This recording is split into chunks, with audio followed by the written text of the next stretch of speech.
Hello, everyone. Welcome to tonight's show. We have got some very, very cool stuff that we're going to go through tonight. So I'm definitely looking forward to walking through all of this with you folks. I want to say hello to Heath and Zero the Blade, who are here already. And I'm going to start digging into some of our cool stuff here in just a minute. But first, I'm going to talk just a little bit about the latest news on what we're working on and how it's going. Now, one of the first things that I want to share is you might notice my new attire. Yes, that's right. We're gonna have actual cool names goes here, uh, merch that you can pick up. So if you want to get your very own cool name shirt or other bits of swag, we're gonna have all of that available very, very soon. I just got these in like about half an hour before the show started, and so it's gonna be very fun to get these out to all of you. But first, I want to make sure that they're okay quality and everything. So it's looking very good. Hopefully, we'll have that out by next week. And folks, you guys can take a look at that. So, on the agenda for tonight, we've got some news that I'm going to talk about, and then we're going to be talking about our weekly design challenge from last time. And then we're going to be looking at the results of our second survey. So, some very cool stuff to talk about today. Now, one of the things that I wanted to mention is that as far as what we're discovering as we work through this, we're discovering that this process, you run into a lot of things that slow things down a little bit. This early preparation phase is taking way longer than I thought it would. I thought we were just going to like whip through this and answer the questions and get into the stuff where we're really starting to crunch on dice mechanics and numbers. But all of these core concepts around how we want to build and what sort of a game we want to deliver and what the feel should be like, this actually takes a lot longer. So if you're ever sitting down to build something yourself, build in more time for that, because I'm finding out how long that takes. Now, I still have a suspicion that once we get past some of these things will start to escalate very quickly. And I think that especially once we get those first mechanics in, and once we've sort of solidified those, we're really going to be digging into that. So I'm very excited about that. The other thing is that right now I've been playing with some dice mechanics.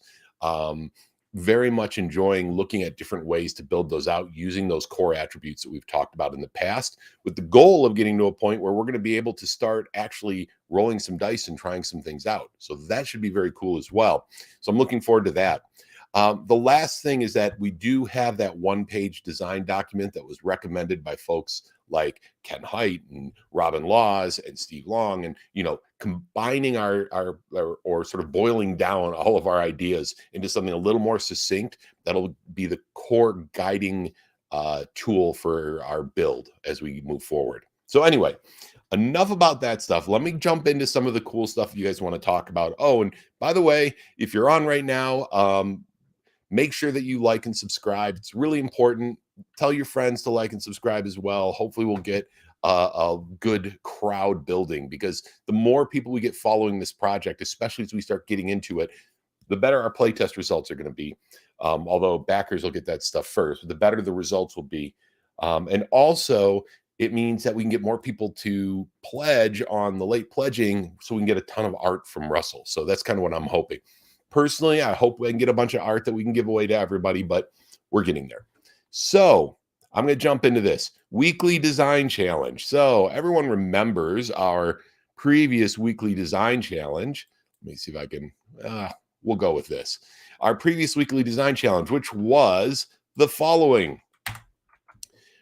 And I'm going to read this stuff out loud. As I mentioned, at some point, we'd like to make this something where, we can put together a podcast using this. So I'm going to read this out loud.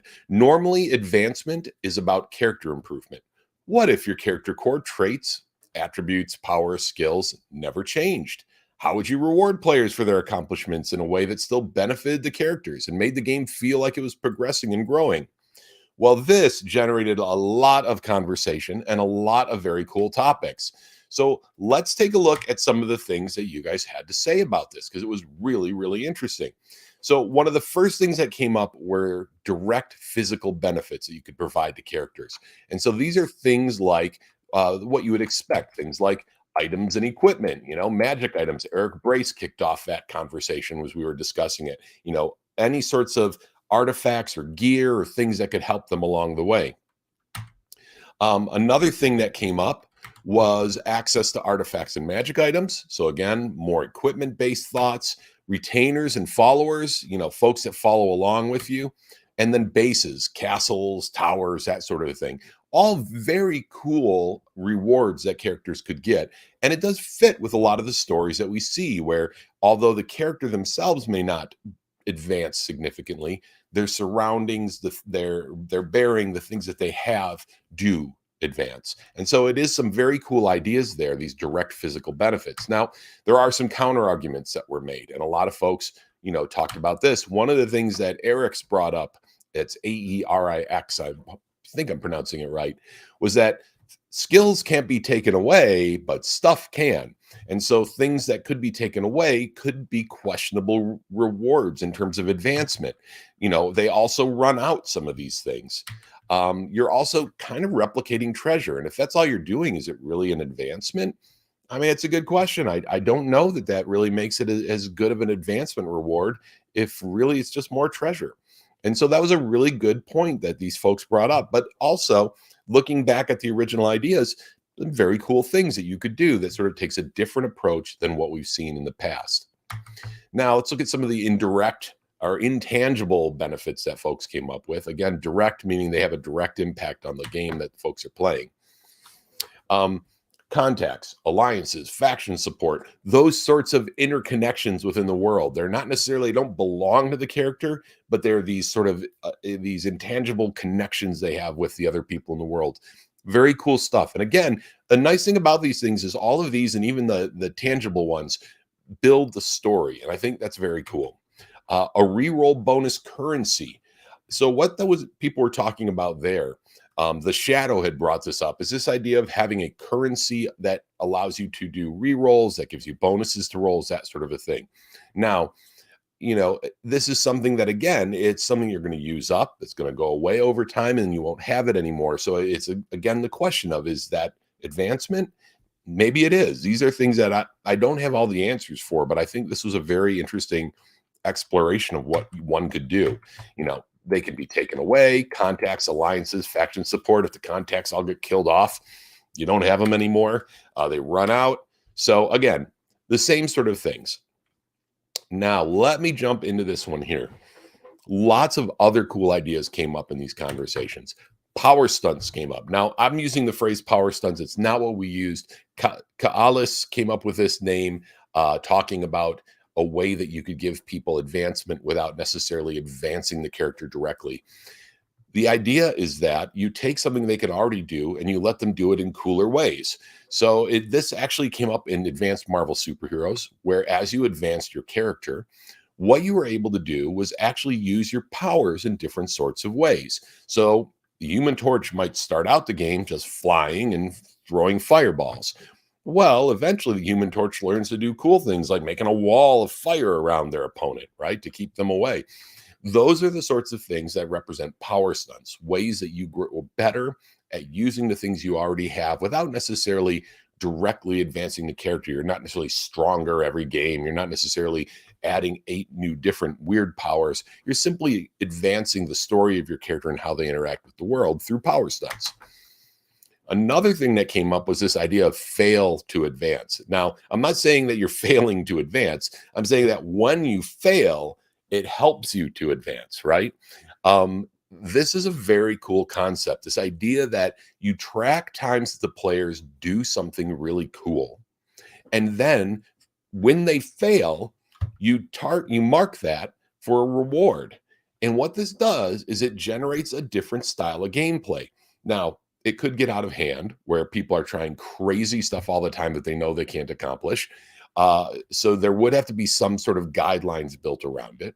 But it is a very cool idea on ways that you could advance by tracking failure. Because in reality, your failures tend to help you to grow more than your successes. I should note, and I'm not going to run this the whole time because it makes me a little bit crazy, but I should note that this is all brainstorm warning, right?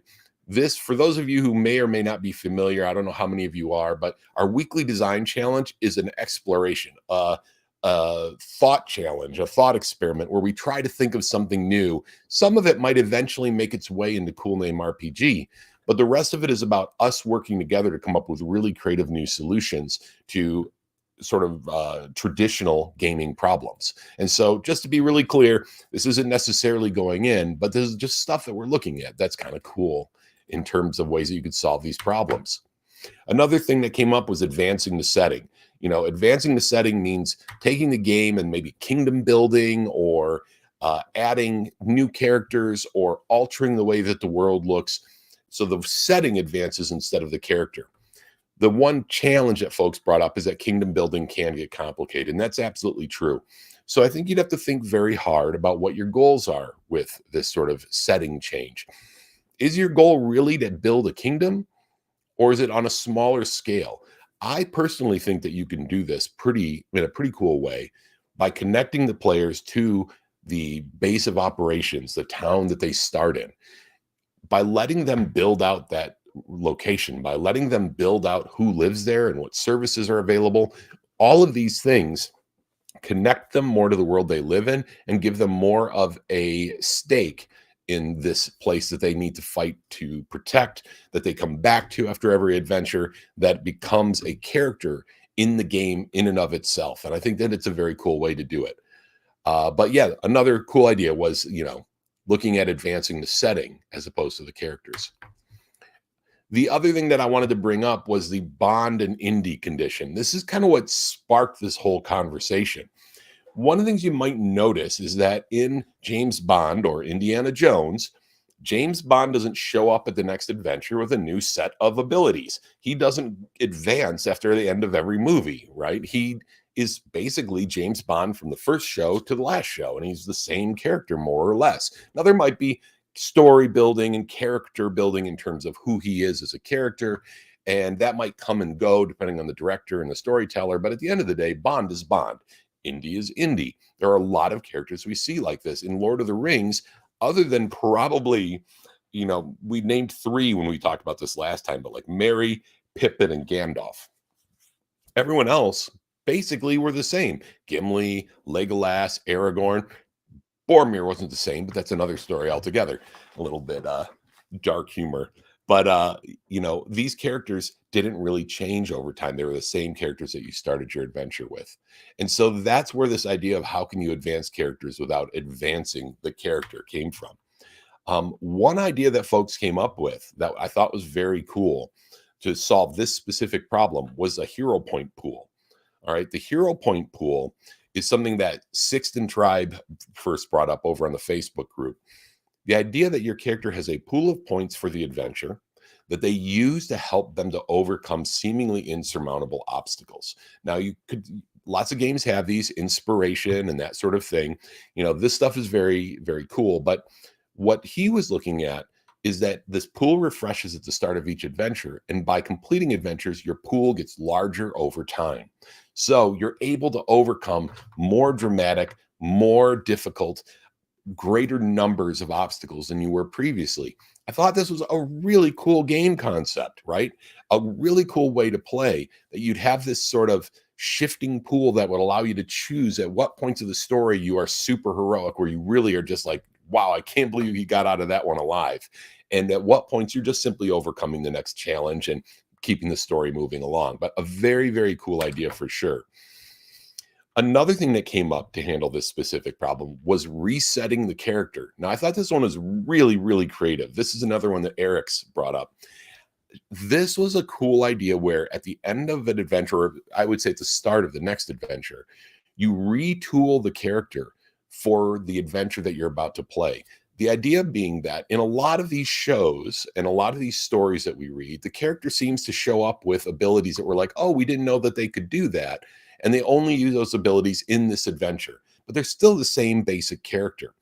I thought that that was a really cool idea. I don't know how it would play out, but it would allow you to look at your character and say, well, my character maybe hasn't been doing as much of the martial arts lately, but they're really just instead spending time on their gun fu. So I'm going to push the points over there and put fewer over here as I sort of retool my character.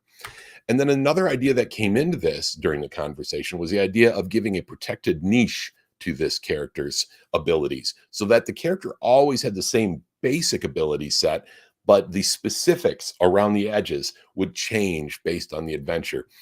Just a very cool idea. Again, this one would need a lot of exploration to look at it, but it was a neat idea on how you could do it. And the idea is that over time, you might be able to increase the amount of flex you have between adventures to alter your character along the way. So, just a neat idea. Definitely excited to share that one with you guys. Now, this one gets its own slide. The tag system. This is something that DBJ originally brought up in our conversation, anyway. The idea of important experience in the game, adding a tag to your character. And a great example of this would be mountain climbing, right?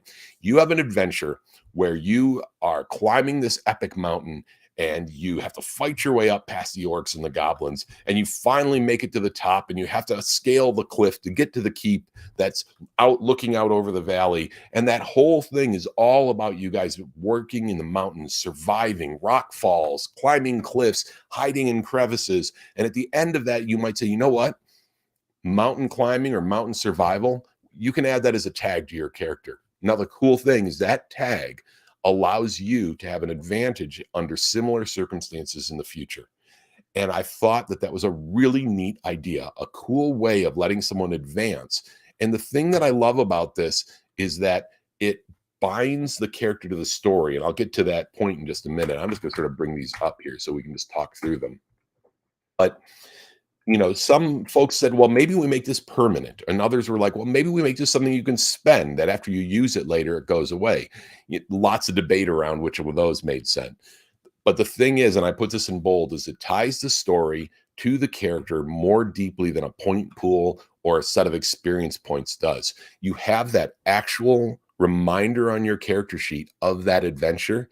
And over time, your tags begin to shape who you are, representing your experiences as a character. Very cool stuff. Now, one of the things that came up in the conversation was there's potential for bloat, right? If you keep getting a tag every time, soon you have this list of sort of weird, unrelated points all on your character sheet. Does that really make sense? And some ideas came up, says, well, maybe you have a tag limit where at some point you drop off the one that's less important and add the new one that's more important to you. Cool stuff. Apparently, and this came up, and Rumpel Jacob mentioned this, that Shadows over Soul actually has a system like this in it. So that's one that I have not gotten a chance to look at, but I'm really excited to check out because apparently they're doing this, and I thought that was really neat. The other thing that they talked about that came up in those conversations was situational advancement. This idea that you use this mountain climbing, you use these different tags to advance in ways that are related to the experience. So it's not necessarily like the old Elric game, right? Where if you've used the ability, you get to roll percentile dice to see whether or not that ability increases. I don't know if anyone else remembers that game. But to me, that's a really interesting concept where you could say, well, the tags you got in this adventure was mountain climbing, heist, stealth, these sorts of things. And you can say, well, I'm going to take the mountain climbing and apply it to this ability because I think that those two connect nicely. Where another person might say, well, my mountain climbing is going to connect to my mountain survival because now I understand more about it. Well, you're learning about climbing.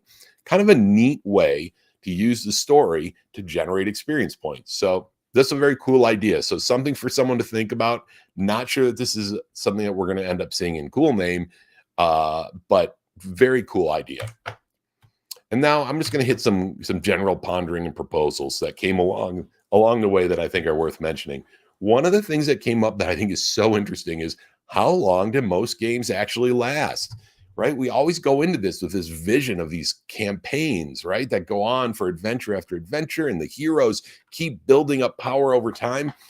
But does that really happen? Is that how most people play? I know the kids that I know who play in their local D&D club, they play a few games and then they pass it off to the next DM and they take over and run something totally different.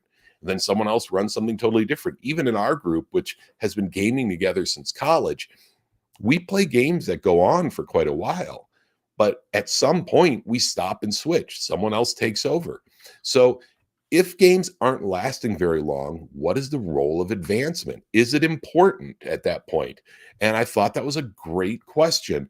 And unfortunately, it's a little tricky because a lot of people also were really passionate about how much they love advancing their character. And I can just see that as being something where if you take it away, people are just going to be like, well, then I don't even know the point, right? But at the same time, realistically, are they even playing long enough? The other thing that I thought of, though, is that if games are short, if they don't last long, does that make advancement more important? Are we in a position where we need to have fast advancement? Because let's be honest, 3 months from now, we're going to be playing something different. And if I want to see my character grow, I can't wait a year, right? Like the old D&D advancement hit a point where it just became glacial, right? Which is fine. But that glacial slowness was built around this idea of long, ongoing adventures. And that's not necessarily how everyone plays. Another thing that came up, just be a hero from the start. It's the dreaded, don't worry, it gets fun when you hit 5th level, guys. Just everyone just hang in there. That whole thing, do away with that. The idea that that gets in the way every time. Now, I am a person who loves 0 level adventures. I love to play the heroes who aren't heroes going out and doing something is really in over their heads and playing through the adventure. I don't know if anyone else out there enjoys that sort of thing, but I love it. But a lot of people are just like, look, I just want to be cool to start with. I don't want to start out lame and have to play through that. And so that's another thing to think about is as far as advancement goes, sometimes it's there just to get people to the point where they actually wanted to play in the first place. Now, also what came up is that advancement can be bad. It can actually be a detriment to the game, right? And it could derail the story. Like people had stories about how the advancement put the characters to a point where the story that the GM had put together no longer was relevant because it didn't really fit with the point that the characters had reached. And talked also about power bloat, where you get this crazy power levels that just keep going up and up and up. And of course, one of my favorites is the old, how does a merchant survive in this world? The unrealistic levels of danger that grow to the point where, in order to challenge the players, the world has to become so deadly that, no normal person could leave their homes. And, that is certainly a challenge. Now, something just came up, Zero the Blade, a campaign is a bunch of mini adventures. So it'd be hard to hit everybody's enjoyment. It would.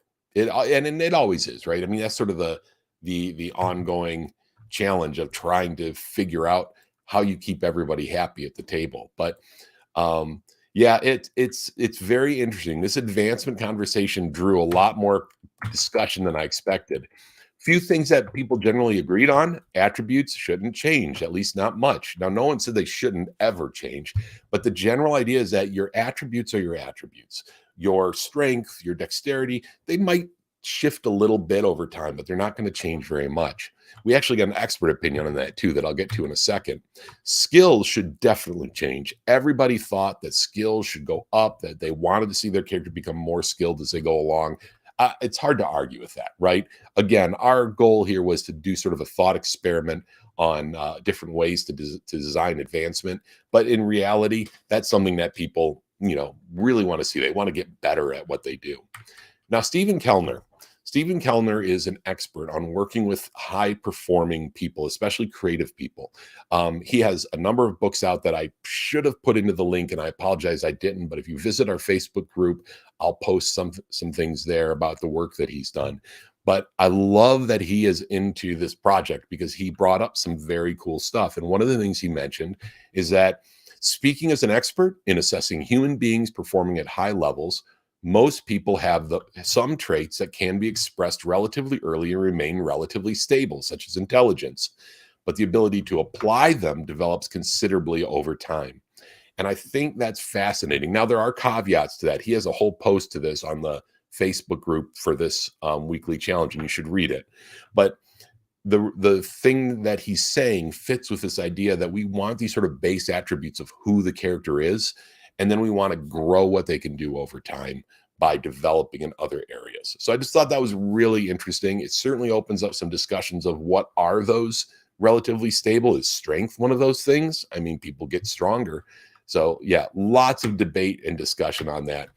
Few last things. The traditional Dungeons and Dragons RPG family of games, like 5th edition, like Pathfinder, there is a very steep advancement track, right? You go up very quickly. And there were some questions. Is this an influence of video games where people expect this to happen? And in the game, it's a 30-hour game, at the end of 30 hours, you're the highest possible level, right? Could it be that fewer and shorter games mean speeding up advancement, something we mentioned before? Or maybe it's because most people view the game in a power versus power way. And by that, I'm saying that when you face a dragon, you need to face him with an equal amount of power. You're going head to head with this thing, and you're going to fight it to the end using pure power. I thought that was an interesting analysis of how most people play the game in my experience and watching people at cons, as opposed to sort of thinking your way around it, right? And I wondered, is CR to blame, right? The challenge rating, is that it, where we're looking at this idea that we should only be fighting the things we can fight in a power versus power way? Is it a video game thing where this is okay for your level and we're going to protect you from the things that aren't? Just very cool things to think about. So with that said, I usually do this at the end, but I want to get on to the next piece, the survey results, which I know most of you are probably eagerly awaiting for as well. Next design challenge. Let's talk about initiative. The traditional you go, now you go, now you, now you. This has been the standard design. It's a pretty good system. Takes, a very manageable mechanic that's very clear to the people when they're playing it. In real life, though, everything happens at once. Now, lots of games have tried to figure out how to do this differently over the years. And I've seen it work really well in some cases. I've seen it work not as well in others. And this week, it's up to all of you to come up with your best solution to this challenge. And the solution has to have these three things to it. It has to keep the game moving. You can't stop the game to try to figure out how everybody is acting. There needs to be some way that keeps the game moving. It has to be easy to understand. You got to be able to figure it out and not sit there like scratching your head going like, well, unless this is here and then this happens at this time. And the last thing is it needs to support different speed characters. This character moves much faster than this character. How do you handle that? So I'll post this on Discord. I'll post this on Facebook. The links are in the description. Definitely check it out. Give us your best thoughts on initiative, and let's see if we can come up with some very cool different ideas. And by the way, don't be afraid to come up with something crazy. That's part of the idea of this, is that we're really going to explore anything that comes to mind on this. So it's a lot of fun for anybody who's into design. You can also talk about systems you've seen do it really well. It's okay to sort of cheat by quoting other systems that do this extremely well. All right. Now let's get on to the meat of this, where we're going to talk about the survey. Now, this latest survey was called the Style of Play Survey, and there are a few things that I'm going to reveal to you over time as we go through it. I started out asking questions like, which style of play do you enjoy more? And I realized that that's a terrible question because everyone's going to have a different definition. So instead, I tried to break some of the different styles of play into different definitions, and then allowed people to choose which game they thought would be the most fun to play in, including what characters they might like to play in a game, what shows might best represent their game. And so that's what I'm going to share with you now. And I think the results are fascinating. On top of that, we had over 110 responders, right? Which is huge, a huge number of respondents. That's 1 in 5 backers responded to this, which is amazing, right?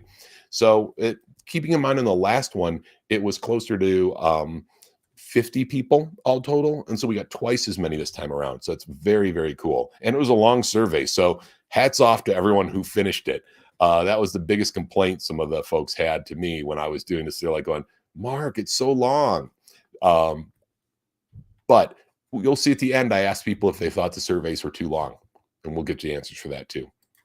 All right, let's see. Let me bring this up. All right, so here was the first question you had to answer. The real first question had to do with what your email is, but I won't be sharing those with you. Instead, let's take a look at this. It's game night, and you've got to choose between one of 4 games to join. Read through the descriptions below, mark your choice. You can only choose one, right? So looking at these choices, there were these 4. The first one, characterized by sweeping stories, themes of power and destiny, and the struggle between good and evil, often involving political and social conflicts. Characters in the game are larger-than-life heroes with great physical and mental prowess who are called upon to face immense challenges. So that was the first game. The second game you could play in was this one. High stakes, action filled encounters, vile enemies seeking ultimate power, and spectacular final battles. The characters are larger than life heroes who overcome impossible odds to save the town, the city, or even the world, right? All right, this third game in the room. So you're coming into the con, you got to choose from the four games. It's got a gritty, realistic vibe that focuses on characters fighting to survive in a dangerous world. Injuries linger, gear and gold often run low, and death is a very real danger. But the players take pride in their ability to survive and, in spite of it all, triumph over the forces of evil. So that's very, hardcore, gritty game. And then the fourth one is fast-paced, action-packed plots and an emphasis on physical combat and individual heroism. The adventure features exotic locations and cultures, as well as powerful and mysterious artifacts that characters must quest to obtain. The characters are realistic and down to earth, but have a few standout heroic traits that make them well suited for their exceptional adventures. So, what did everyone pick? Well, by a decent margin, they chose the fourth game, the game with the artifacts and the exotic locations and all of that, right? This is the number one thing that people chose as they walked into the room. And then the second one would have been this one at the top. Now I'm going to give you a little insight into what these are. This first one that everyone chose, the one that got the most votes, is effectively sword and sorcery. Those are the traits of sword and sorcery for the most part, with a little bit of pulp thrown in. But one of the key things is that it's adventure, but it's got a human level game concept to it, where you are, as it says, you are humans with heroic traits that make them well suited for their exceptional adventures, but they aren't superhuman in most cases. And that's the one most people chose. Now, this top one is what you might call epic or high fantasy. That was second choice, and I'm not too surprised by that. So epic or high fantasy was very popular. This actually, combined with this, is kind of what we see in most D&D adventures. And this, because this next one down here, where the high stakes action filled encounters, that's a cinematic game, right? That's a cinematic vibe to it. And the last one is gritty. Maybe some people call it pulp. Other people might just call it gritty, but it's just another sort of view of a different sort of style of play. And so what I was first off interested by was that these two are actually pretty close, and none of them really were, knocked it out of the park, except this one, which really, that's a pretty significant difference to the others. And so what it's telling me is that folks walked into a room, this is a style of play they'd be the most interested in. Now, you could argue that leaving out that, as written, there might be other ways to write different styles of play. But I tried to take a look at what the standard types of gaming play are, the sort of gameplay that's typical, and distilled it down into these core different sort of concepts, these way to play. Now, what I didn't put in here were things like pure fantasy. I didn't put things in like, that were like really out there, like where you play fairies in a magical forest and you are defending it against children that are coming to smash your houses. A very cool game, doesn't really fit into these necessarily, although I guess you could argue. But what I tried to do was keep in mind what the goal of Cool Name was from the beginning and write styles of play that fit the goal that people backed for. So that is, again, pulling these sort of styles of play as this sort of standard typical.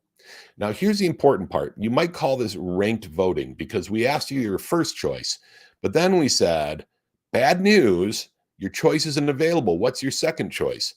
This is what blew me away. I did not expect to see Gritty win this one, right? There was a lot more out of 110 voters. A lot more people were cool with the idea of playing a gritty game than I expected, because you often hear people say things like, oh, wounds, I don't really want to do wounds. I don't like games where you're likely to die in your first adventure, where it's gritty and hard and there's, lingering injuries. And yet in this survey, that's the game people chose as their second choice. Now, note that second choice here, the people who chose these three as their first choice, many of them chose this as their second. So what this tells me right now is that in terms of the Cool Name backers who responded, and it's a good sampling, people want to play sword and sorcery. That's what the answer I've got. I mean, that's what I'm seeing from this. Now, it doesn't mean that the Cool Name rules can't support other types of games, but it does suggest that this would be a good place for us to focus our energies. In addition, offering elements of gritty, realistic gaming is very interesting that people also are looking for that as well. So I thought that was fascinating. And so sword and sorcery with a good dash of gritty thrown in and way less cinematic and epic than I would have expected to see. So very interesting stuff there. And by the way, if you have questions about this as we're going along, drop them in. I'll do my best to answer them. I know there's a slight delay for you guys because of the way that YouTube handles this streaming thing from Melon, which is the tool I'm using. But drop your questions in. Let me just take a look and stop for a second. There were a couple comments that came in about advancement. I will jump back to those at the end and talk about those because I think there's some good stuff there. All right, so now I'm going to go on to the next question. Now, here's the trick. The trick is this was actually designed for you to answer the exact same question in different ways. This was another way of asking what style of play you like. And in this case, I asked, perfect fantasy RPG game. You just got done playing with your friends. It was awesome. You loved it. What movie did it feel like? Well, let's take a look at our results. Harry Potter, looking at that one, sadly, Harry Potter didn't get any. Legend, which I love, didn't get any. Quite a few really just didn't even make it. Interesting, the Dungeons and Dragons cartoon didn't make it, didn't get many. But then when we start getting into what did get interest, let's take a look here. Daredevil, Supernatural, Alien, The Matrix, a lot of things here that are very cool. But what you're going to notice, there's a good number of gritty style stories in here, right? Down to earth, realistic stories. Going through here, you see we're getting more and more. I'm not going to read through all of them.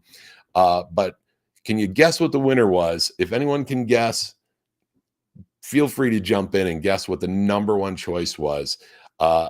Firefly.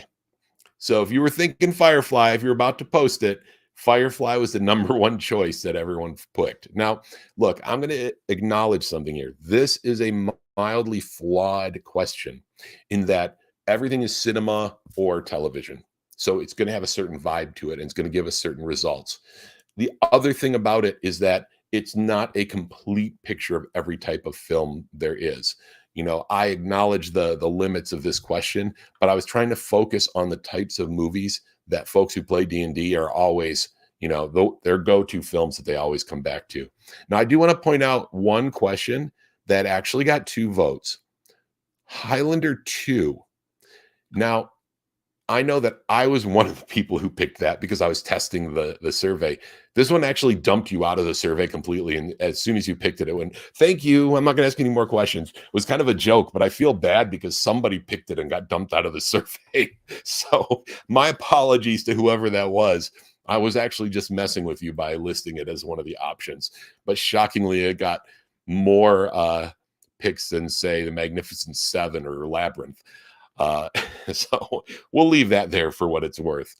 So that to me was really interesting. So now let me hide this for just a second here and talk about these results. There's a few things that I think are important.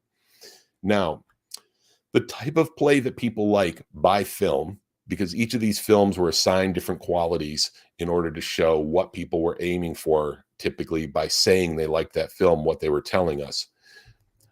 Here you go. Sword and sorcery, surprising absolutely no one. Movies that have a sword and sorcery vibe to them had a very large number. Cinematic was second. Now, I think this is interesting because, and probably this is one of those flaws in this survey, these were all cinematic films, right? Everyone showed at the movie theater. They were on TV, on shows. You're going to be skewed towards cinematic in these shows because most of them kind of lean that way. So I think that that's important, but I wouldn't take that at face value, right? Without a caveat. Then gritty, epic, and epic tied in third place, and then funny came in last place. And what's interesting is that funny has a statistically valuable result, right? Statistically, funny is actually something that's important to people in their games. Now, I'm not suggesting we're going to make tune or something. That's not what I'm saying. But what I think it is important is it shows that that fun at the game table is super, super important. You know, it's got to be just a good time. Everyone likes to have a good laugh. Life is plenty serious right now as it is. We don't need more of that when we're gaming usually. And I think that that's what that one tells us. So very interesting. Now, there is a let me just look here. No, that's it for that one. So yeah, that's our movies that people picked. So this is what they want their game to have a vibe of. Lots of great answers, a lot of one-offs as well. I'm not going to pull those up because they have emails associated with them, but I'll just go on to this next one here. So next, it's time to make your character. You're going to create a character for the game you're about to play. You got to choose an existing character from a movie or show based to base your character on, and you just need to write it in the box below. Again, the goal here is to see what sort of characters people like to play.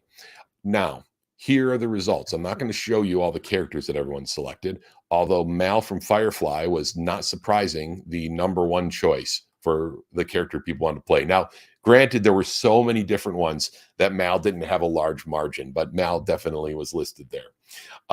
So let me go ahead and show you how this worked out. Now, looking at the results, the characters people chose, 51% of them are what I call human, which means they might have, they have some special traits. They're really good at stuff like Indiana Jones, but they're not really doing anything too outrageous. They have a pretty basic set of skills and abilities. This fits in very well with what we were told in the two previous sections, which Sword and Sorcery is not necessarily about superhuman characters, but it's about characters who have some extraordinary abilities here and there, but otherwise are human characters. The next one that came up was superhuman. These are Gandalfs. Let me explain though. Human could be a character like a character from Star Trek or a character from Firefly. These are human characters, right? Most of them. Superhuman characters are Superman, Gandalf, Spider-Man, people who are extremely powerful, able to do insane things well beyond what any normal human can do. 26% of players chose that. This creates a bit of a quandary because this seems like it's probably the people who chose some of those other choices would be my best guess. The cinematic, the epic, right? Where you've got these larger than life characters with larger than life powers. I've said all along, and I think this helps to emphasize this, is that we're not going to make everybody happy with the perfect game for them. We are going to make the best game of its type that people could possibly play. That's our goal. But we're not going to make everyone thrilled like it's my perfect game. What this does, though, is it lets us aim towards a game that is going to be close to perfect for most of the people engaged and pretty great for everybody else. And so, again, that's just my usual reminder, but this emphasizes it that in the end, it's going to be tough. Now, special sort of straddles the two. Special is Captain America. Special is Daredevil, right? Folks who have some powers, but not like totally over the top sort of powers. These sorts of folks, John Wick, right? I made him special because let's be realistic. The way he survives and the gun fu he uses, he is a superhero of sorts when he gets into a fight. And so, yeah, special is a 23%. So this is both. And this one straddles the two. So this tells me that the large number of our people responding, 110 people, want to play a roughly human character, which is interesting because that's not really how most characters end up after about 10 or 15 levels of D&D. They do not. And to me, this seems like an opportunity for us to create a game that has a different feel. And that was one of our requirements, that feels different from Dungeons and Dragons. It still has the elements of fantasy and magic and wonder and exceptionalism for the characters. But the characters are a little bit more down to earth than what you see in your typical D&D or Pathfinder adventure. And I think that's fascinating, and it's an important number. Along with that, there's this number. Realistic versus fantastic. Now, what this means is you might have a superhuman character who's realistic, but like for example, Atreides, I'm saying the name wrong, from Dune, right? He's got some crazy powers and does some crazy stuff. There are some people who have some special abilities and are, Merlin, for example, in most settings is a fantastic sort of character, but he's in a realistic story. And so this sort of tells you what sort of story that character fits into. And again, realistic types of adventures and stories and tales are what people are looking for. And when I say realistic, let me be clear, I'm not saying no magic or monsters. I'm just saying that it has a realistic vibe to it, right? So Indiana Jones is completely out there. There's all sorts of crazy stuff. There's magic and monsters and all sorts of, well, depends on which movies you like to include in your list. But the fact of the matter is that it's a realistic setting versus something like well, even the new D&D movie is fantastic, right? I would not call that realistic. It's a fantastic film. So it was very interesting, really interesting to see this. All right, let me jump to the next thing here. All right, so that brings us to getting past these. What are your feelings about the following game elements? All right. So these are game elements that came up as top talkers, I called them. They're top talking topics. I should not have called it that. Ideas that came up as things that people talked about again and again and again during our conversations. Looking at these, let me go ahead and just walk you through what we've got here. So the first thing we've got is, let me get my own list so I can read this, is skills. Not every game has skills. Do people like them? Do people want them? The fact of the matter is that people very much want skills in their game, and they like them a lot to love them. Keep in mind, orange means you love it. Blue means you like it. Yellow means you're indifferent, whatever. Dark blue means you dislike it, like no thanks. And green means, oh my God, I hate that. Do not include that. One person hates skills. I think that's interesting. That's another point of view on this, that the old game system didn't have skills. Let's see, broad skills like athletics, which cover swimming, climbing, jumping, etc. People really seem to like this a lot more than I thought they would. I actually thought people were kind of frustrated by systems where you had this sort of big giant skill that covered all sorts of stuff, but people are liking it, right? I think it's really interesting. From there, we've got highly specific skills where instead of athletics, you might have long jump, high jump, etc. People are like, no, don't do that, please. We don't like that. So pretty heavy no from folks on that. Specializations, however, people are kind of cool about. They like the idea of specializations. Things like I have athletics with a specialization in jumping. People like that. So what we're seeing is kind of what we've been talking about all along, is this idea of a tree, this sort of splitting out of ability from a broad ability into more specific as we go out. I have to drink some more here. My throat is giving out on me. All right. And then skill dependencies. That's another one that people were surprising to me, how many people liked skill dependencies, right? Like the example I gave is you need acrobatics at 3 before you can specialize in jumping. I kind of thought people would be like, nah, that's too much. But no, people like it, or they just don't care. To me, that's interesting. There are different ways to interpret indifferent. Indifferent might mean we could lump them in with these and they'd be perfectly happy. Or it might mean that, we're going to make these people frustrated, and half these people actually, once they start doing it, won't like it. It's going to be tough for us to make some of these decisions. Classes, archetypes, anything like that is sort of group what type of character you are. People definitely like that. They definitely want classes and archetypes of very heavily leaning in that direction. Same with levels. People like levels, apparently. Now, there's a decent number that didn't, right? There's a decent number here, but a pretty heavy number like the sense of levels. Multi-classing. Now, keep in mind, they say they like it in their games. It doesn't mean they need to have them, but it means they enjoy them, right? I think it's important to note. Multi-classing, and by this, people are telling us they like to be more than one thing. They don't like to be stuck being a fighter for the entire career of their hero with no other chance to get other abilities. Encumbrance, a mixed bag. I'm an encumbrance guy, so it makes me sad every time I see how many people don't like encumbrance, but people generally get frustrated by it or don't track it at all. So it does suggest we could find a different way if we wanted to look at this. Weight-based encumbrance. Now, I broke these out a little bit because there are some differences. Weight-based encumbrance has to do with, it's not much different than encumbrance in general, but weight-based people are a little bit cooler with. Bulk-based encumbrance, people are largely indifferent about, which I thought was interesting. I think it's because a lot of people haven't played a bulk-based system. That's my best guess. Slot-based encumbrance, that's where you have like 10 spots to carry gear. A surprising number of people liked this, but people felt pretty strongly against it as well. So this one, that split could cause us some problems if we went down this road. Let's see. Next up, attribute scores in general. Like, do you like having attribute scores? The reason I asked this is there was a big discussion about should we just have skills and no attributes.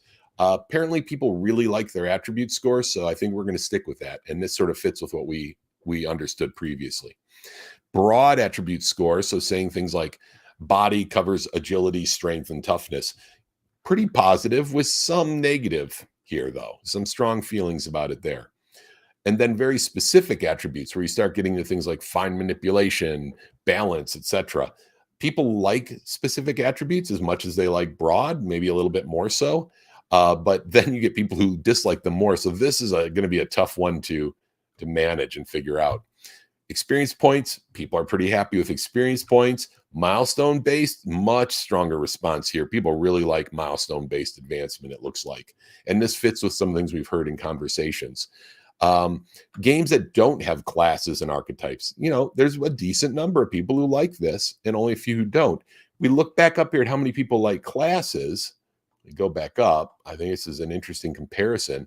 People love having classes, but a surprising number like not having classes. So that's another one where I think that's more of an it depends type of question than the others. We may need to come back to that in a future survey with something more specific.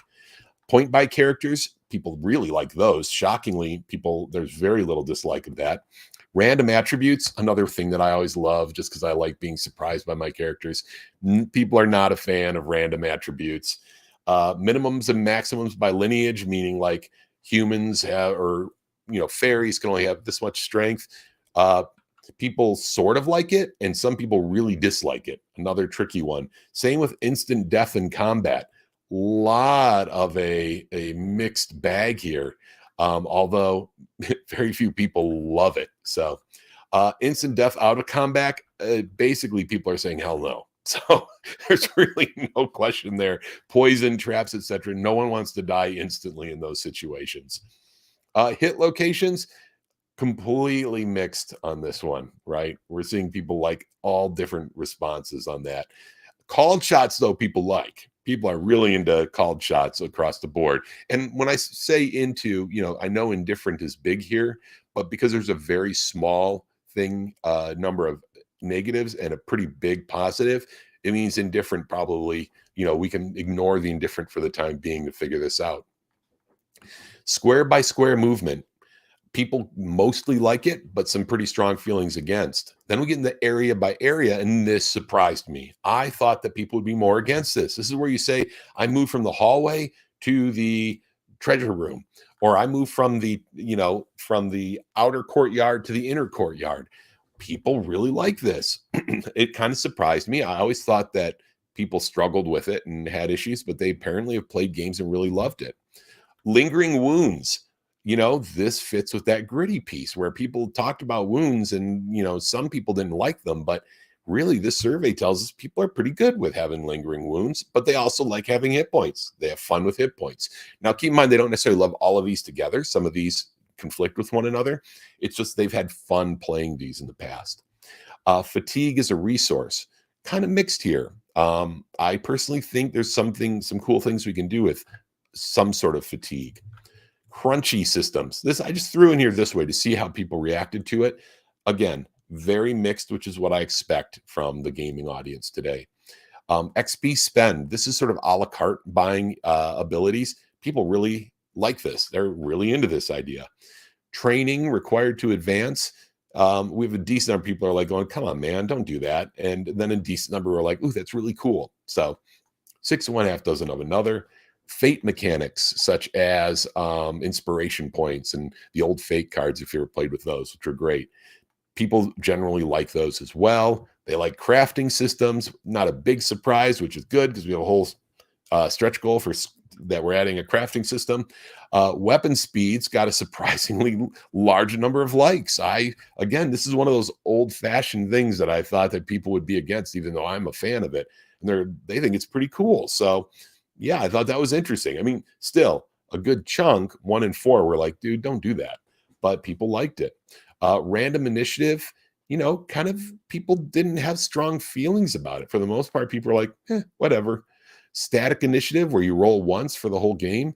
Interestingly, a lot of people disliked this. So if I was going to have to choose between one and the other, I would choose the random. Now, new initiative every round, but again, kind of a mixed bag. So it's interesting. No one seems to like anything in that. There's no sort of consensus in that one. All right. Because I'm running out of time, I'm going to hurry up and get to these. Feelings about dice mechanics. All right. Again, these are the dice mechanics that have been getting a lot of attention, and this is some of the ones some of you'll be interested in. D20. Roll a D20, see if you succeed. Pretty positive response. Higher score, bigger die. So, like, I have a D4 strength and a D8 intelligence. Also, a pretty positive response, which was cool. I thought that might get a more negative response. Percentile dice, also a surprisingly decent response, although a few more people disliking it than the other two. So we've got a little bit larger contingent of no on this one. But yeah, people liked it. Dice pool. Again, the groups and no's get a little bigger on this one too, but a large number of people like dice pools. Probably not like giant, shaking every dice you ever bought dice pools. We've all been in games like that before. Bell curves, roll 3d6 to see if you succeed. This was interesting. No one hated it. A lot of people liked it and loved it. I am surprised by this. I thought people would think that's too much trouble, but people like it. Now, a mixed bell curve, roll 1d4 and 2d6 and add them together. People are like, oh God, no, don't do that. It probably sounded too complicated and wasting your time trying to add everything up. Dice allocation, I'm going to put 2 dice towards defense, 2 dice towards offense. A pretty positive response overall, but a few people are really against it. It can certainly be a time suck in a game, but it can also be a lot of fun because it gives you a lot of control over where you're focusing your energy. Weighted results, roll 3 dice, keep the middle roll. A lot of indifferent folks. I don't think a lot of people have played that, although advantage and disadvantage are basically that. And a decent number of dislike and some like. So this one's another mixed bag. Open-ended rolls, people like open-ended rolls. I mean, it's kind of awesome, right? You roll a d6, you get a 6, you roll it again, you get a 12, and you do this amazing, cool thing. And although it kills me as a GM, because that's how some of my best enemies have been killed in Earth Dawn, was with amazing open-ended rolls. It can be a lot of fun. Mixed outcome. Yes, and this happens. Yes, but that happens. Those sorts of yes and no but type of question responses, pretty positive response. Ranged outcome, which is interesting. This is kind of like the old Marvel superheroes. Less than a 10 misses, 11 to 15 hits, 16 to 20 scores a wound. A pretty big number. I think we might be able to do something cool there that a lot of games aren't doing right now. That would be a lot of fun. Diceless systems, not surprising considering the nature of the Kickstarter, but pretty negative response there. But narrative storytelling systems have a pretty strong following on this. So it's kind of interesting. They don't want to have, it's not that people don't want any dice, but to them, narrative and storytelling is really important. Rerolls, pretty important. Roll mechanics, roll over mechanics. Oh, that's roll 10 or higher. People love that. Roll under mechanics, roll 10 or lower. Some pretty strong negative feelings there, right? Success-based mechanics. You need 4 successes to succeed. Some positive, a little less, but not even close to the roll over group. And then opposed rolls. People seem to like those for the most part. So those were our dice mechanics. Then we had a few key points that people made. This one, these are some phrases and things that came out of our consulting designers' responses. And so I wanted to share the results of those. The backers of Cool Name RPG are people who want to interact with each other at the gaming table and not with the rule book. Most people agreed with this. A few didn't, right? A few weren't on board with this, but most people really liked it, and a large number loved it. The next thing is that Cool Name RPG is not competing for players. Cool Name RPG is competing for design space in the heads of other designers, hackers, and drifters. The real point of Cool Name RPG and the big benefit to the players is to make lots of other games possible, not to convince a bunch of gamers to buy books with the Cool Name logo on it. A lot of positive response on this one here. A very small and different group. I wish I could use the same colors as they did for the others. Sorry about that. And one, or it was very small, 4 people not a fan, but most people really liked this. I want to note too that we still had, 110 people responding to this, which means that folks were getting through this survey, which is good. Nice work, everyone, pushing through. I know it was long. Basic rules have a short learning curve, self-contained, low handling cost. Advanced rules take a little longer to learn, little higher handling cost, little slower pace. What do folks feel about that? The reward is more detail-oriented play. Folks agreed with that comment. And then this one here, be cautious about simplicity. Too often it leads to subjectivity. Too much subjectivity takes the agency away from the players and leaves them struggling to grok what they can actually do in the game.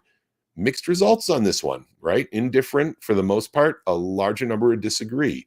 So that was an interesting response there. And then finally here on the topic of charisma intelligence to role play, this came up as a discussion saying that really we should leave that to the players to role play and not have stats for that. Let me see. Saying that you don't necessarily need to have scores for it. People largely agreed with that you could do it with that. But I'm sorry, the important part of this question is that you do need an attribute because it is hard to play a character who's better at those things than you. Sorry, I almost mixed that one up. So they are saying they want to have the attributes for that.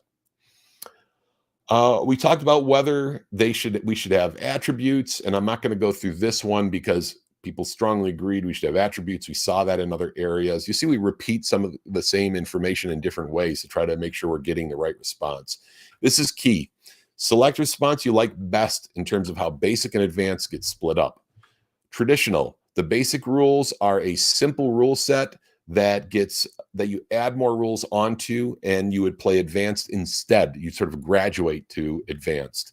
And a fair number of people, 8 people, were interested in that. However, the large majority liked this idea that's been growing lately in our conversations of a modular system where the basic rules are always the rules and the advanced rules represent add-ons, everything from crafting rules to ways to alter the existing rules to be more towards how you want to play. I thought this was fascinating, and this could be a really cool place for the game to go in terms of offering something that other games don't give us. And I think that could be really great. And then which do you prefer? Short surveys more often. 25 people said absolutely. Long surveys less often. 16 people prefer that. Both. Give us all the surveys. Most people said that. So we'll try to be true to that and give you guys the surveys. All right, look, it's been a long session with a lot of numbers and grinding through stuff. Thank you guys for your patience on this. There was a lot to go through, but I know a lot of people wanted to see this information. I'm going to find a way to post this to folks in one of our updates on Kickstarter. I will also send it out in the newsletter if you haven't subscribed to that. And I also will put links and information on our different Discord servers and Facebook groups so you can look at it there. But thanks for going through this with me. Hopefully you got something interesting and fun out of this. Hopefully you've learned more. I think the bottom line is this entire project is slowly drifting in, I wouldn't say drifting, is being pushed slowly towards this idea of a sword and sorcery game with some with a basic set that represents the core rule set for all time, an advanced set. We may need to rename it these two, but the advanced set that represents cool modules you can lock onto this to change the game to what you and your group wants. And I think that that's a really exciting direction for this all to go. So I'll leave it at that. Thank you all for listening and watching. Take care. Have a great weekend. Play some great games, and I'll see you all next week.